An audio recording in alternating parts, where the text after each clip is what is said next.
Hey everyone, my name is Jake and today we are going to be looking at some malicious compliance stories, so sit back, relax and enjoy. You said you were good friends. So this happened a few years back. My class was going on a week-long trip by the end of our first year of high school. We were all very excited as it was our first big trip. Unfortunately, there was a bit of a mix-up with the rooms we reserved. You see, I have this friend group, 6 people, and we wanted to have rooms next to each other. We had reserved a 2-person room and a 4-person room with where they were next to each other. As it turned out, 2 girls took our place in the 4-person room, and myself and one of my friends were located in the other end of the hotel we were staying in. No biggie. We would just ask the girls to switch room. They would surely understand to agree, wouldn't they?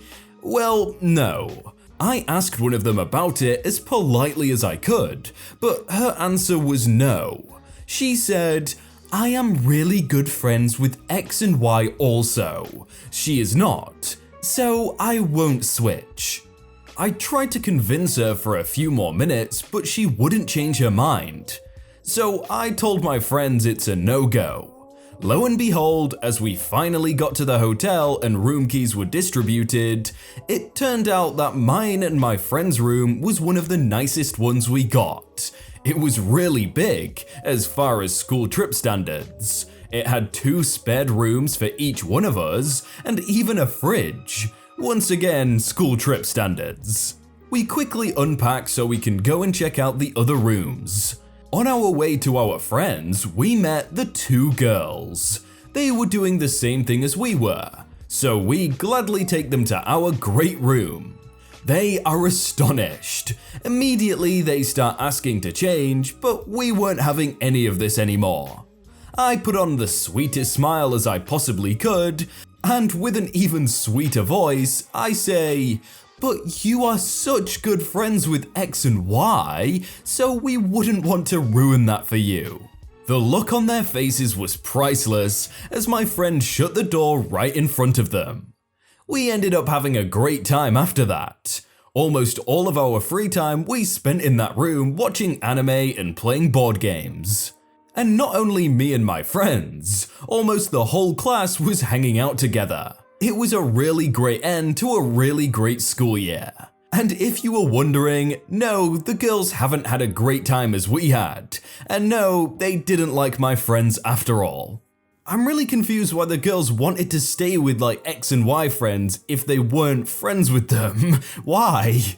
Want to enforce strange break rule? Fine by me. I used to work at a Chinese buffet in a shopping center near my hometown.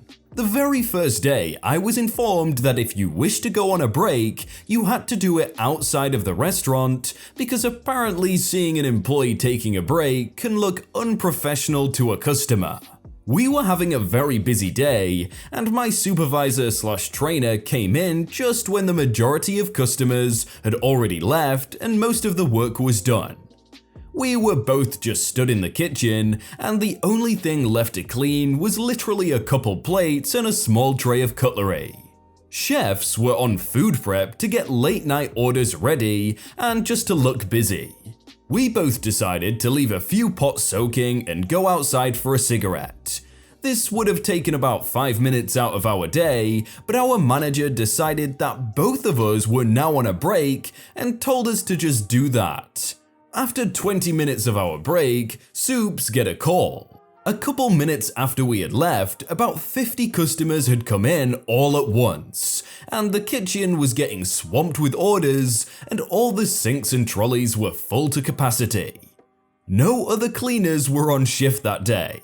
We informed the manager that we couldn't enter the restaurant until our break was over, which was another half hour. She hung up immediately and told us to get back the second our break ended. We walk in as promised, and there are no customers in the restaurant at all. Why? Because they quite literally did not have any clean plates or cutlery left, and all the kitchen equipment was dirty. The chefs were already cleaning the ovens, and waitresses tallying up orders and calculating total tips for the day. This was 4 hours before the restaurant was due to close. She decided to fire us both the moment we walked in from our break for gross negligence. We get a call from the district manager the next morning informing us that we weren't fired. Matter of fact, she had been fired as she was grossly incompetent at her job. Also got told that due to her poor rota management, no cleaners or waitresses were scheduled for an entire week, with only her and the chefs being on the rota. So the company was left with 2 options: either close the store for that week, or be forced to pay what is essentially 2 times the normal salary for nearly every employee the restaurant had so that they could stay open. At first I was thinking, why didn't they just have extra cutlery and plates ready? But then after realizing she didn't schedule anyone for a week, I'm like, okay, yeah, they definitely deserve to be fired for that. We don't use our copier enough? We can't use it, it is broken again. I used to work as a civilian employee for a military department, but it was like a normal office job in most respects, so I don't think it was a good fit for the r/military stories. We prepared briefing packets for the personnel involved in upcoming military operations, so that everyone knew what maneuvers would be performed, with which vehicles and in what order. And for every briefing, we would probably make about 20 packets, and each packet was probably about 30 to 40 pages. We would print 1 packet, and then make copies on a standard photocopier. But the copier we were provided by our program office was just a light-duty model that could not handle the intense load of making copies constantly to support multiple briefings a day. There was a rule that the machine had to make about 20,000 copies a month before the program office would pay for a heavier duty model. We would get our copier fixed and it would work for 3 to 4 days, during which time it would make about 14,000 copies. But then it would fail and be down for weeks again. The copier machine repairman was out so frequently, we joked about letting him leave his coffee cup there and join our coffee mess. If the machine was working properly, we would easily exceed the 20,000 copy threshold for a heavier duty machine, but it never stayed working for more than a few days at a time after being fixed. The next time the machine broke down, I decided to go and use the copier outside the program office, trying up their machine. I started telling everyone else what I was doing and they played along, trying up the machine outside the program office for days. After a few days, our machine was broken and the program office machine failed under the new added workload too. Apparently, the program office didn't like the fact that their machine was always busy or broken now, because this time our copier wasn't just fixed, it was replaced with a machine that could actually handle the workload we needed from it. I don't know if this should count as revenge or just spreading discontent to those who needed it the most, an expression I learned on this job, but we got what we wanted. That's a really good sentence, spreading discontent to those who need it the most. That sums up malicious compliance. Complying with company's break policy. A few years back, I was working for a massive corporation, a representative stationed in various hotels. My company essentially contracted desks in various hotel lobbies where my team was staffed for a 9-hour shift. At some point, the hotels with whom we were affiliated decided it was unprofessional for us to be seated at stools behind our desks during our shifts and got rid of them. This was a problem for one person on my team who had severe arthritis in their hips. He raised concerns and asked for an exception, but was told that if hotel staff weren't permitted to sit, neither could our staff. He met with our company's HR, whose hands were tied since they couldn't change the hotel's company policy and didn't want to lose their contracts. Our team was upset on his behalf and looked into it. only to discover our state law mandates that any position that can be done in a seated position be permitted to be done in a seated position if required by the employee. We brought this law to our HR, but again, they couldn't force the hotel's hand. They didn't want to rock the boat and risk losing the contracted space in the hotel lobbies, so they asked our team if we'd accept a deal that permitted us to take a seated break for 15 minutes of every hour, which worked for our teammate and was accepted. I didn't have as much trouble standing for my shifts, so I didn't take advantage of this policy. One day, I was staffed at a hotel in an extremely heavy traffic area of my city.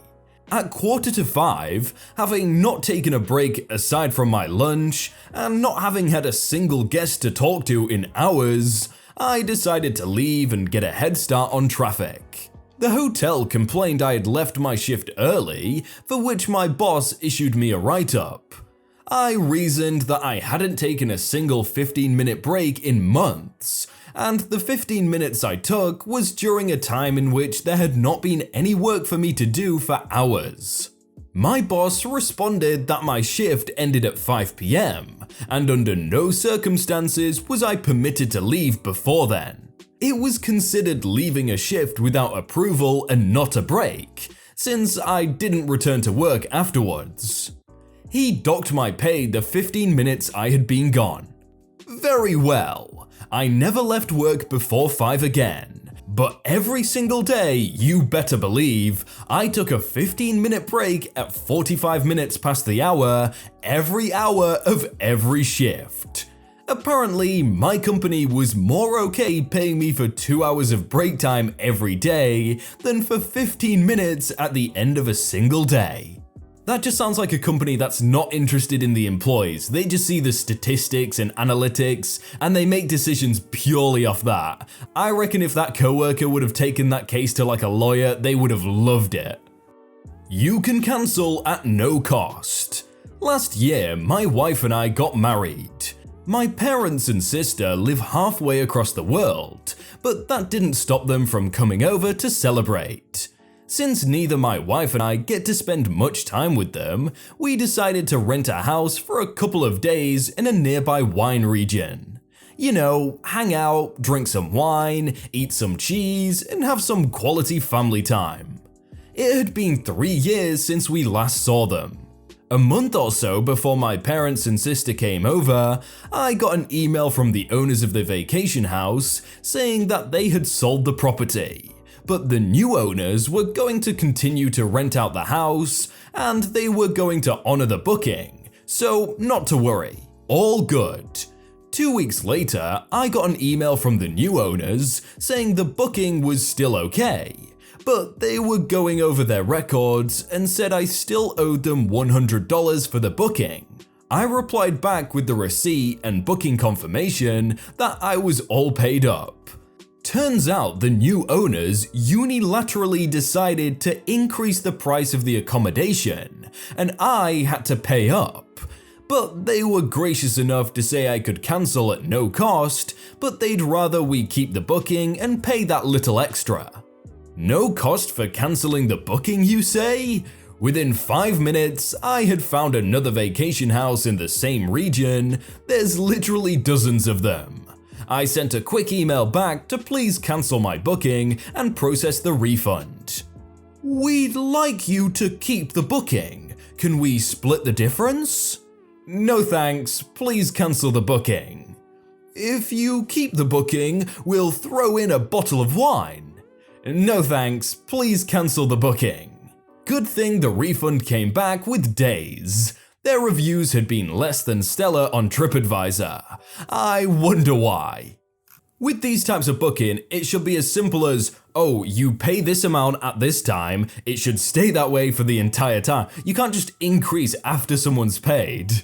Hey everyone, I hope you're all having a really good day and that you enjoyed that video. If you want to see more videos like it, then click on screen right now. And if you never want to miss out on a video, then hit subscribe. But I will see you all very soon.